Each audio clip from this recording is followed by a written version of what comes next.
Good morning बच्चों। आज हम सेक्शन सी ख़त्म करते हैं, सेक्शन बी ख़त्म करते हैं क्योंकि सेक्शन बी बहुत दिन हो गए थे चलते हुए।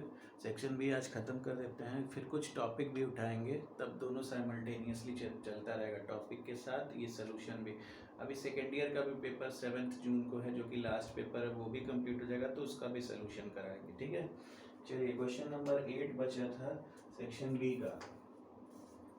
सेक्शन बी का क्वेश्चन नंबर 8। क्वेश्चन में कह रहा है कि draw a circle of radius 3 centimetre, take 2 points P and Q, one of its extended diameter, each at a distance of 7 centimeter from its center, construct tangents to the circle from these 2 points P and Q हैं। रुको, मेरी बात ध्यान से सुनो। एक circle draw करना है 3 सेंटीमीटर रेडियस का, तो 3 सेंटीमीटर रेडियस ले लो और एक सर्कल ड्रॉ कर लो। ये हो गया 3 सेंटीमीटर रेडियस का सर्कल, ये हो गया OM, इधर भी हो जाएगा ON। दोनों रेडियस ये यहाँ से यहाँ तक भी 3, यहाँ से यहाँ तक भी 3। अब कह रहा है इसके इसके डायमीटर को दोनों तरफ साइड एक्सटेंड करो P और Q तक, क्योंकि इसका डिस्टेंस O से लेके कहाँ तक आए, जहाँ तक P तक जाए वहाँ तक का डिस्टेंस 7 सेंटीमीटर है। तो 3 ये हो गया, 4 और एक्सटेंड कर दो, तभी तो ये 7 होगा। यहाँ से यहाँ तक का डिस्टेंस 7 सेंटीमीटर आना चाहिए। इधर 3 था, इधर भी बढ़ा दो Q तक, तो ये भी कितना हो जाएगा, 7 सेंटीमीटर हो जाएगा। 4 और बढ़ा दो, 3 था ही। अब इन दोनों का बाइसेक्टर खींचेंगे, इन दोनों का परपेंडिकुलर बाइसेक्टर क्यों खींचेंगे, क्योंकि इन दोनों का मिड पॉइंट मिल जाएगा, और जब मिड पॉइंट मिलेगा तो एक सर्कल ड्रॉ कर लोगे। इसी तरह से इसका भी परपेंडिकुलर बाइसेक्टर खींचोगे और मिड पॉइंट मिलेगा तो एक बाइसेक्टर खींच लोगे, एक सर्कल ड्रॉ कर लोगे। अब P और Q से टेंजेंट ड्रॉ करना है, तो P से इसका एक टेंजेंट हो गया, ये एक टेंजेंट हो गया, ये जाएगा ही। Q से टेंजेंट ड्रॉ करना है, तो जहाँ दोनों इंटरसेक्ट कर रहे हैं Q से हो गया। ज़्यादा टाइम वेस्ट करने की ज़रूरत इसमें नहीं है। इस तरह से हमारा एक कंस्ट्रक्शन कंप्लीट हो जाएगा। ठीक है, बहुत सिंपल था यार, कोई प्रॉब्लम नहीं होती है इसमें ना। क्वेश्चन नंबर 9 पे चलते हैं। 9 में 2 ऑप्शन दिए थे। क्वेश्चन नंबर 9 में 2 ऑप्शन दिए थे। पहला ऑप्शन था the angle of elevation of the top of the building from the foot of the tower is 30 degree. Angle of elevation of the top of the building from the foot of the tower is 30 degree. Tower के foot से building के top का elevation कितना है, 30 degree, and the angle of elevation of the top of the tower from the foot of the building is 60 degree. इसका मतलब tower लंबा है। कभी कभी बच्चों को कंफ्यूजन होता है, टावर बड़ा है कि बिल्डिंग बड़ा है। भैया टावर जब ज़्यादा एंगल बना रहा है तो टावर ऑफ कोर्स ज़्यादा एंगल बनाएगा, तो ऐसे करके देखना पड़ेगा।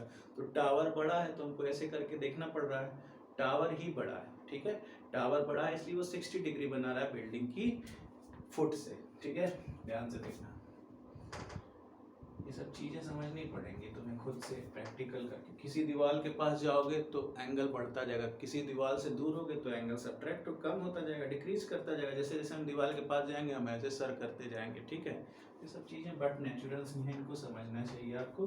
तो टावर बड़ा है बिल्डिंग से। ठीक है, टावर आपका 50 मीटर है, और जो टावर का हम सेकंड क्या कहते हैं, सेकंड स्टेटमेंट से चलते हैं। जो टॉप ऑफ द टावर है वो बिल्डिंग की हाइट से कितना, फुट से कितना बनाता है, एंगल ऑफ एलिवेशन 60 डिग्री बनाता है। और जो बिल्डिंग है, बिल्डिंग जो है वो बना रहा है इसके फुट से कितने डिग्री, 30 डिग्री बना रहा है। कितने डिग्री बना रहा है, 30 डिग्री बना रहा है। ठीक है, ये हो गया A B C D। ठीक, ओके, क्या निकालना है इसमें, देखिए। हाँ, if the tower is 50 metre high then find the height of the building। ये टावर 50 मीटर हाई है तो इस बिल्डिंग की हाइट निकालनी है, तो इसको एच लेट कर ले रहे हैं। ठीक है, इस ट्रायंगल में देखना है, इस ट्रायंगल में इसको एक्स लेट कर ले रहे हैं। ट्रायंगल ABC में अगर हम tan 60 लिखें तो इसकी वैल्यू हो जाएगी 50 upon perpendicular upon base. tan 60 की वैल्यू होती है √3। तो x की वैल्यू आ जाएगी 50/√3। इसको √3 से ऊपर नीचे रेशनलाइज कर दो तो ये जगह 50√3/3 मीटर, ये आ गया x। अब इस ट्रायंगल को लेते हैं, ट्रायंगल DBC, ये तुम लोग लिख सकते हो, अपने से पढ़े होगे तो अब हम बार बार लिख नहीं पाएंगे। tan 30 डिग्री इस ट्रायंगल में क्या होगा, h/x, x की वैल्यू क्या है 50√3/3, तो 3 ऊपर चला आएगा। tan 30 की वैल्यू क्या होती है 1/√3, लोग पुट कर दिए 3h/50√3, √3 से √3 कैंसिल, h की वैल्यू आ गई 50/3 मीटर, या इसको लिख सकते हैं 16 whole 2/3 metre, that is the height of the building. ठीक है, बहुत इजी क्वेश्चंस आए थे, कुछ टफ नहीं था। ये 9th का पहला जो ऑप्शन में था वो था। इसके बाद चलते हैं 9th के और पे। 9th का और 9 का क्वेश्चन नंबर और अच्छा क्वेश्चन है ये भी। From a point on bridge across, देखो हाइट एंड डिस्टेंस के क्वेश्चन में आपको अगर फिगर बनाना आ गया तो आप क्वेश्चन को सॉल्व करना ऑटोमेटिकली सीख जाएंगे। अगर फिगर बनाना आ गया तो हम 90% क्वेश्चन पे विजय प्राप्त कर ली। ठीक है, from a point on bridge across a river, the angle of depression of the banks on the opposite sides of the river are 30 degree and 45 degree. Opposite sides of the river are 30 degree and कोई point है, यहाँ से ये 30 degree और 45 degree क्या बना रहा है, एंगल बना रहा है। एंगल ऑफ डिप्रेशन यानी ऊपर से बनेगा। The bridge is at the height of the, जो ब्रिज की हाइट जो है वो कितने मीटर है 3 मीटर हाइट पे है, और यहाँ से ये इस किनारे पे 30 डिग्री और दूसरे वाले किनारे पे 45 डिग्री का डिप्रेशन दे रहा है। मान लो यहाँ 45 है, यहाँ 30 है, तो 30 और 45 का दे रहे हैं रिस्पेक्टिवली जब कह रहे हैं तो ये हो जाएगा आपका 30, ये हो जाएगा 45। उसमें कोई दिक्कत नहीं था, इसको भी 45 इसको भी 30 कर सकते थे 3 मीटर, लेकिन रिस्पेक्टिवली बच्चे कहते हैं कि रिस्पेक्टिवली है तो यहीं से लेके चलिए तो कोई प्रॉब्लम नहीं। 30 डिग्री एंड डिप्रेशन है तो एलिवेशन भी हो जाएगा, क्योंकि पैरेलल लाइन है और ट्रांसवर्सल एक लाइन है। ट्रांसवर्सल है तो अल्टरनेट इंटीरियर एंगल क्या होते हैं, इक्वल होते हैं, आप पढ़े ही हैं। ठीक है, angle of elevation is equal to angle of depression. चलो भैया, एक ट्रायंगल ये बन रहा है ABM और ये हो गया ACM। तो ABM में बताओ, ABM में इसको हम एक्सलेट कर ले रहे हैं, इन दोनों के बीच की डिस्टेंस बतानी है। ठीक है, विड्थ ऑफ द रिवर मतलब ये x और ये y कर ले रहे हैं इसको, इन दोनों की विड्थ मतलब इन दोनों का सम बताना है। तो इस ट्रायंगल में, ट्रायंगल ABM में देखो, ट्रायंगल ABM tan 30 अगर निकालने जाएंगे, tan 30 की वैल्यू हो जाएगी कितनी, परपेंडिकुलर अपॉन बेस, तो tan 30 is equal to perpendicular कितना है हमारे पास 3 मीटर अपॉन बेस कितना है x। tan 30 की वैल्यू होती है 1/√3 is equal to 3 upon x, x की वैल्यू आ जाएगी 3√3 metre, that is our first width. दूसरा ट्रायंगल ABC tan 45 निकालो, ये हो जाएगा कितना 3 अपॉन, ये भी होगा 3 अपॉन x, इसकी वैल्यू tan 45 की 1 होती है तो x इज इक्वल टू आ गया 3 मीटर। विड्थ पूछ रहा है यानी पूरा सम, विड्थ क्या हो जाएगा रिवर का, नीचे वाले का पूरा सम ही तो विड्थ होगा, चौड़ाई यही तो होगी रिवर की, x प्लस वाई, तो 3√3 प्लस 3, इसको लिख सकते हैं 3 इंटू 1.732 प्लस 3। ये बताया गया था कि √3 √2 की वैल्यू याद कर लीजिएगा हाइट एंड डिस्टेंस के लिए। 3 2 जा 6, 3 3 जा 9, 3 7 जा 21, 3 1 जा 325 plus 3, that is 8.196 metre, that is our answer.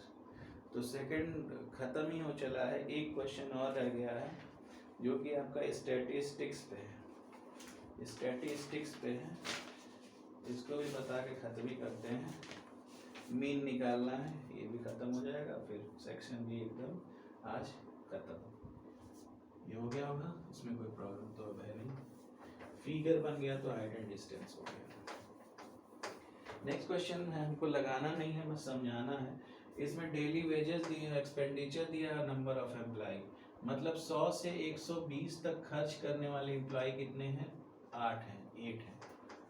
120 से 140 तक खर्च करते हैं 3, 140 से 160 तक खर्च करते हैं 8, 160 से 180 तक खर्च करने वाले 6, 180 से 200 तक खर्च करने वाले 5। मीन मतलब एवरेज होता है, ये बताया जा चुका था। सेंट्रल टेंडेंसी में सबसे एक्यूरेट वैल्यू कौन देता है? मीन देता है, ठीक है। उसके बाद मीडियन, लास्ट में मोड देता है। तो मीन क्या होता है?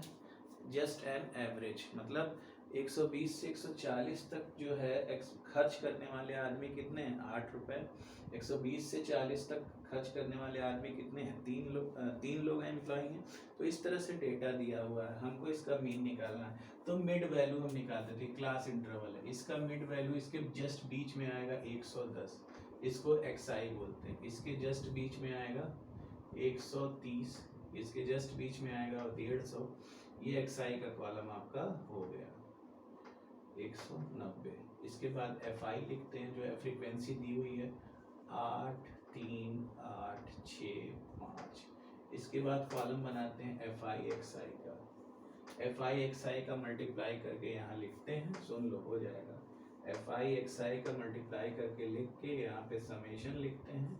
उसके बाद सिग्मा एफआई निकालते हैं। Sigma FI 6, 5, 11, 8, 19, 19, 3, 19, 3, 22, 8, 30। सिग्मा एफआई हो गया। जो भी आएगा सिग्मा एफआई एक्सआई को ऊपर रखोगे, उसमें 30 से डिवाइड कर दोगे, वही हमारा क्या हो जाएगा?